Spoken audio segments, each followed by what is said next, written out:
জাতির ভাগ্য নিয়ে যারা খেলা করে এরা একটা দেশের দায়িত্বশীল নাগরিক হতে পারে না, এরা দুষ্টা। 21 আমাদেরকে যে সবক দিয়ে গিয়েছে, শিক্ষা দিয়ে গিয়েছে, যেখানেই অন্যায় সেখানেই প্রতিরোধ। এটা যার আমলেই হোক আমরা সেই প্রতিরোধ করার জন্য অঙ্গীকারবদ্ধ। আশা করব অন্যায়ের বিরুদ্ধে যাদেরই অবস্থান তারাও এগিয়ে আসবেন। সবাই আসলে আমরা মহা খুশি, কেউ না আসলে আমরা একাই দাঁড়িয়ে থাকবো ইনশাআল্লাহ।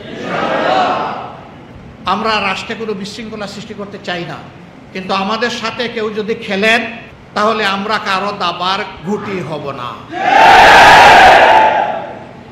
কেউ আমাদের সাথে খেলবেন এটা আমরা পছন্দ করি না, শুধু আমাদের সাথে না, এদেশের একজন নাগরিকের সাথেও যেন কেউ খেলাধুলা না করে। আমরা ফ্যাসিস্ট আমলে একটা কথা বারবার শুনতাম, খেলা হবে, ওই খেলা আর দেখতে চাই না। অন্যায়ের বিরুদ্ধে প্রতিরোধ তৈরির যে শিক্ষা এবং চেতনা তারা এই জাতির সামনে রেখে গিয়েছেন, বিশ্বের বুকে বাংলাদেশ নামের রাষ্ট্রটি যতদিন বেঁচে থাকবে তারাও অনন্তকাল যুগের পর যুগ ধরে এদেশের সমস্ত অধিবাসীর কলিজা এবং হৃদয়ে তারা বেঁচে থাকবেন। কিন্তু আফসোসের কিছু জায়গাও থেকে যায়। মাঝে মধ্যে দেখবেন 52তে যারা জীবন দিয়ে বিদায় নিয়েছেন, ইতিহাস রচনা করেছেন, অধিকার আমাদেরকে দান করে নিজেরা নিজেদের জীবনটাই দান করেছেন, তাদের পরিবারের অনেক সদস্য এখন আর বোধহয় কারো মা জীবিত নেই আমার ধারণা। 7-8 বছর আগে দেখেছিলাম বরকতের মা বড় কষ্টে আছে, কিন্তু তাদের পরিবারের সদস্যরা অনেকেই কষ্টে আছে। কেন? এই রাষ্ট্রের কি এতই অভাব পড়েছে যে তাদের দিকে একটু সুদৃষ্টি দেওয়া যায় না? তারা তো এক একজন ইতিহাস, তাদের এক একটা বাড়ি এই জাতির মিউজিয়াম হওয়ার কথা, এবং তাদের এক একটা পরিবার এই জাতির জন্য মাথার মুকুট হয়ে থাকার কথা। আমরা লজ্জিত এবং দুঃখিত, তাদের দিয়ে রাজনীতি করি কিন্তু তাদের প্রতি আমরা দায়িত্ব পালন করি না। এই দায়িত্ব রাষ্ট্রের। জনগণ রাষ্ট্র চালায় না, একটা সরকার রাষ্ট্র চালায়। যুগ যুগ ধরে যারা সরকারে ছিলেন তাদের এই অবহেলা, উপেক্ষা এবং অপরাজনীতির দায় তাদেরকে নিতেই হবে। বর্তমান সরকার যদিও কোনো রাজনৈতিক সরকার না, দলীয় সরকার না, নির্বাচিত সরকার না, তারপরেও এটা জন আকাঙ্ক্ষার সরকার। তারা যতদিন আছেন তাদেরকে অনুরোধ করব, ইতিহাসের এই অচলায়তন আপনারা ভেঙে ফেলুন, সম্মানের সাথে তাদের কাছে যান, পরিবারগুলোকে সম্মানিত করুন। 71-এ যারা শহীদ হয়েছেন, 16 ডিসেম্বর, 26শে মার্চ, এই জাতি মোটামুটি তাদেরকে স্মরণ করে কতটা মর্যাদা দিতে পারে সেটা অবশ্যই আলোচনার বিষয়। অনুরূপভাবে 52-র ভাষা আন্দোলনে যারা জীবন দিয়েছেন, অন্তত 21 ফেব্রুয়ারি বা 8ই ফাল্গুন, যেটাই আপনারা মানেন, সেই দিনটায় তাদেরকে একটু কাছে টানেন, বুকে টানেন, সম্মান দেখান, তাহলে তারা অন্তত কিছুটা হলে প্রশান্তি পাবে। আর বর্তমান প্রজন্ম এখান থেকে শিক্ষা নেবে।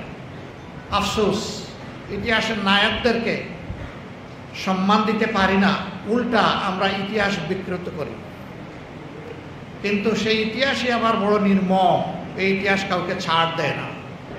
ইতিহাসের বিকৃতকারীরা সব সময় ইতিহাসের আস্থা করে পড়ে গিয়েছেন। একটি সরকার 15.5 বছর এই জাতিকে বড় জ্বালাতন করেছে, ইতিহাসকে কেটে টুকরা টুকরা করে সব জায়গায় অন্যায্যভাবে নিজেদেরকে প্রতিষ্ঠিত করার চেষ্টা করেছে। প্রত্যেকটি জাতির যুব সমাজ সাধারণত অন্যায়ের বিরুদ্ধে থাকে, বৈষম্যের বিরুদ্ধে থাকে। আমাদের যুব সমাজ আলহামদুলিল্লাহ সেই গৌরব ধারণ করে চলছে। জোর করে যে ইতিহাস তৈরি করা হয়, এটা আরেকটা প্রচণ্ড চাপে এটা কিন্তু একদম বিলুপ্ত হয়ে যায়। এটি কারোর জন্য সুখকর নয়, বরঞ্চ ইতিহাসে যার যেখানে জায়গা রয়েছে তাকে ওটা অবশ্যই দিতে হবে, আপনার ভালো লাগুক কিংবা না লাগুক, এর নাম ইতিহাস। যদি ভালো লাগার মানুষকে আপনি সামনে নিয়ে আসেন আর না লাগার মানুষকে যদি ফেলে দেন, এটা ইতিহাস নয়, এটা হবে গল্প। ইতিহাসের নামে আমরা আর কোনো গল্প দেখতে চাই না, ইতিহাসটা উঠে আসুক। একজন ভাই বলেছেন 24-এর ইতিহাসের নায়ক যারা যারা শাহাদত বরণ করেছে, জামাতে ইসলামী সৌদ্যোগে তাদেরকে তুলে আনার চেষ্টা করেছে। আমাদের বই হয়তো আপনাদের অনেকের কাছে পৌঁছেছে, অনেকের কাছে পৌঁছবে ইনশাআল্লাহ। দেখবেন যে এখানে একটা শব্দেও কোনো দলীয় ক্রেডিট আমরা দাবি করিনি। ইতিহাস কোনো দলের নয়, ইতিহাস একটা জাতির হয়। আমরা আমাদের বীরদেরকে জাতীয় স্বীকৃতি দিয়ে শ্রদ্ধার চূড়ান্ত আসনে রাখতে চাই। আমরা আহ্বান জানিয়েছি, আমরা যতটুকু পারি আমরা চেষ্টা করেছি, জাতির সামনে তুলে ধরেছি। সরকারও যেন এই কাজটা করে, আরো সুন্দরভাবে করে। অন্যান্য যারা দল আছেন, সংস্থা আছেন, তারাও যেন এই পবিত্র দায়িত্ব পালন করেন, আরো সুন্দরভাবে করেন। এবং তাদের এই কাজ করতে গিয়ে যদি আমাদের কোনো সহযোগিতা লাগে, সেই সহযোগিতা দেওয়ার জন্য আমরা প্রস্তুত। আমরা চাই সঠিক ইতিহাস উজ্জ্বল হয়ে থাকুক, কারো ধারায় যেন এটা ম্লান না হয়, অপদস্থ না হয়, ক্ষতিগ্রস্ত না হয়, অপমানিত না হয়, বিকৃত না হয়। ভাষা আন্দোলনটা দারুণ বিকৃতির কবলে পড়েছে। অধ্যাপক গোলাম আজম সাহেবের যতটুকু অংশ, তাকে অতটুকু দিতে অসুবিধা কি? বিচারপতি আব্দুর রহমান চৌধুরী, যিনি ভাষা আন্দোলনের স্মারকের ড্রাফট করেছিলেন, তাকে কোথাও স্বীকৃতি দেওয়া হচ্ছে না কেন? তমদ্দুন মজলিস নামের যে সংগঠন এই আন্দোলনের সূচনা করলো, তারা ইতিহাস থেকে বিলীন কেন? যার যেখানে জায়গা থাকে সেখানে জায়গা করে দিতে হবে। তাহলে এই জাতির মধ্যে বারবার বীর জন্ম নেবে। আর বীরকে যদি অস্বীকার, অগ্রাহ্য এবং অপমান করা হয়, এই জাতির মধ্যে বীর জন্ম নেবে না। সুবিধাবাদী কাঙ্গালের জন্ম হবে এই জাতির মধ্যে, যারা সমস্ত গরিবের ধন লুটে পুটে খেয়ে শেষ করে দেবে। সম্মানিত ভাইয়েরা, বিগত সরকার এই জাতির প্রায় প্রত্যেকটি নাগরিকের সাথে শুধু তাদের গোষ্ঠী ছাড়া জুলুম করেছে। এই জুলুমের শিকার ছিল বাংলাদেশ জামাতে ইসলামীও। দল হিসাবে সবার আগে জামাতের উপর জুলুম শুরু হয়েছিল, এরপরে আবার পর্যায়ক্রমে সবার উপরে এসেছে, কেউ বাদ যাননি। যাদের উপরেই জুলুম হয়েছে আমরা সকলেই মজলুম। সেই মজলুমরা মিলেমিশে একাকার হয়ে যে আন্দোলনের সূচনা হয়েছিল 2011 সালে, সেই আন্দোলন চূড়ান্ত রূপ লাভ করেছে আমাদের সন্তানদের হাতে এসে 2024 সালে। আমরা সবাই মজলুম ছিলাম। এই চ্যাপ্টারের অবসান হওয়ার পরে বাংলাদেশে এখন আবার কারো উপর জুলুম করা হোক, এটাকে এই জাতি মেনে নেবে? আমাদের যে দায়িত্বশীলগুলাকে মিথ্যা অপবাদ দিয়ে, শতভাগ মিথ্যা অপবাদ দিয়ে, বিচারের নামে ক্যাঙ্গারু কোর্ট বসিয়ে মিসক্যারিয়েজ অফ জাস্টিস করে যাদেরকে জুডিশিয়ালি মার্ডার করা হয়েছে, তাদের জীবন কি কেউ ফিরিয়ে দিতে পারবে? একে একে সবাইকে বিদায় করা হয়েছে। একজন আল্লাহর বান্দা বেঁচে আছেন। আজকে পট পরিবর্তনের 6টি মাসের অধিক হয়ে গেল, 7ম মাসে আমরা পড়ে গেছি। এখন পর্যন্ত কেন তাকে বন্দী হালতে থাকতে হবে? বঙ্গভবনে 5 তারিখ সুনির্দিষ্টভাবে 2-1 জনের কথা বলেছিলাম আমরা, এবং নির্বিশেষে সমস্ত মজলুমদেরকে মুক্তি দেওয়ার কথা বলেছিলাম। হ্যাঁ, ওই সময় যাদেরকে বন্দী করা হয়েছিল তাদেরকে মুক্ত করে দেওয়া হয়েছে, কিন্তু এর চাইতে বেশি জুলুম যাদের উপর করা হয়েছে, তাদের একজন শুধু কেন জেলের ভিতরে থাকবেন? মনের এই কষ্ট থেকে আমি বলেছি যে আমার এখন আর বাইরে থাকার কোনো সার্থকতা নেই। আমি নিজেও এখন এর প্রতিবাদে জেলে যেতে চাই। আমি স্বেচ্ছায় যাব, সরকার যেন আমাকে জেলে পাঠানোর ব্যবস্থা করে। সম্মানিত বন্ধুগণ, আমার ভাইয়েরা বলেছে আপনাকে আমরা একা ছাড়ব না, আমরা আপনাকে লাখো কর্মী আপনাকে সঙ্গ দেব। আমি আমার ভাইদের কাছে কৃতজ্ঞ, কিন্তু আমি বলতে চাই লাখও লাগবে না, আমি একাই যাব ইনশাআল্লাহ। কারণ এই জমিনকে ঠিক করার জন্য আমার সহকর্মীদেরকে বাইরে থাকতে হবে। সবাই ভিতরে গেলে এই জমিনের জঞ্জাল পরিষ্কার করবে কে? আমার সহকর্মীরা থাকুক, জঞ্জাল পরিষ্কার করুক, আর আমি মুসলিমের প্রতীক হিসাবে, প্রতিবাদ হিসাবে আমি জেলে চলে যাই। কারণ ফ্যাসিস্ট সরকার তো আমাকে দফায় দফায় জেলে নিয়েছে। আমাকে আগের দিন নিচে পরের দিন ছেড়েছে এমন কোনো ইতিহাস নেই। আজ বন্দি করেছে 2 মাসের 1 মাসের মাথায় ছেড়ে দিয়েছে এমন কোনো ইতিহাস নেই। আমাকে দীর্ঘ সময় জেলে রেখে পরীক্ষা নিরীক্ষা করেছে। ফ্যাসিস্ট আমলে আমি জেলে গিয়েছি, সেই অভিজ্ঞতা আমার আছে। এখন এই দুনিয়াবাসী দেশবাসীর সাক্ষী থাকুক, ফ্যাসিজমের বিদায় নেওয়ার পরেও সেই একই ব্যক্তি আবার জেলে যাচ্ছে।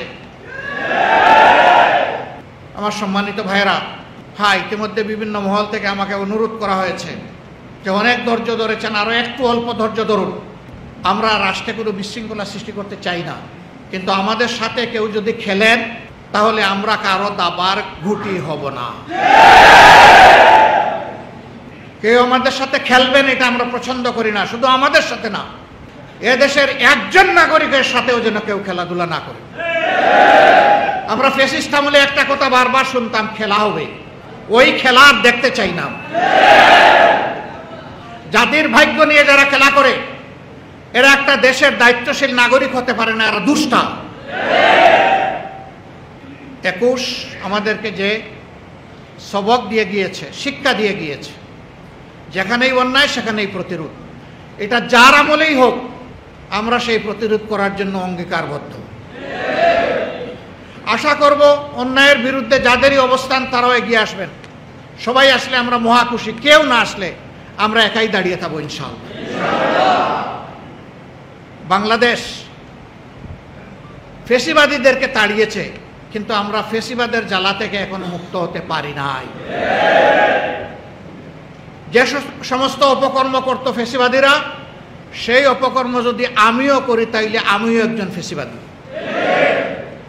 আমরা বারবার অনুরোধ করে বলেছি, দয়া করে শহীদদের রক্তের প্রতি সম্মান দেখান, দয়া করে আহত পঙ্গু ভাই বোনদের প্রতি সম্মান দেখান। তাদের রক্তকে, জীবনকে, তাদের ইজ্জতকে, তাদের আবেগকে, তাদের ত্যাগকে মেহেরবানি করে অপমানিত করবেন না।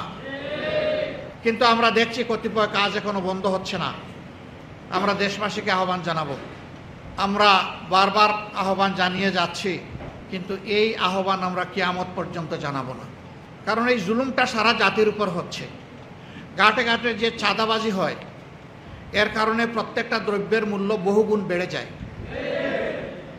এর চাপ এদেশের একজন শ্রমজীবী মানুষের উপর পড়ে, এমনকি রাস্তার আমার একটা ভিক্ষুক ভাই কিংবা বোনের উপরেও পড়ে।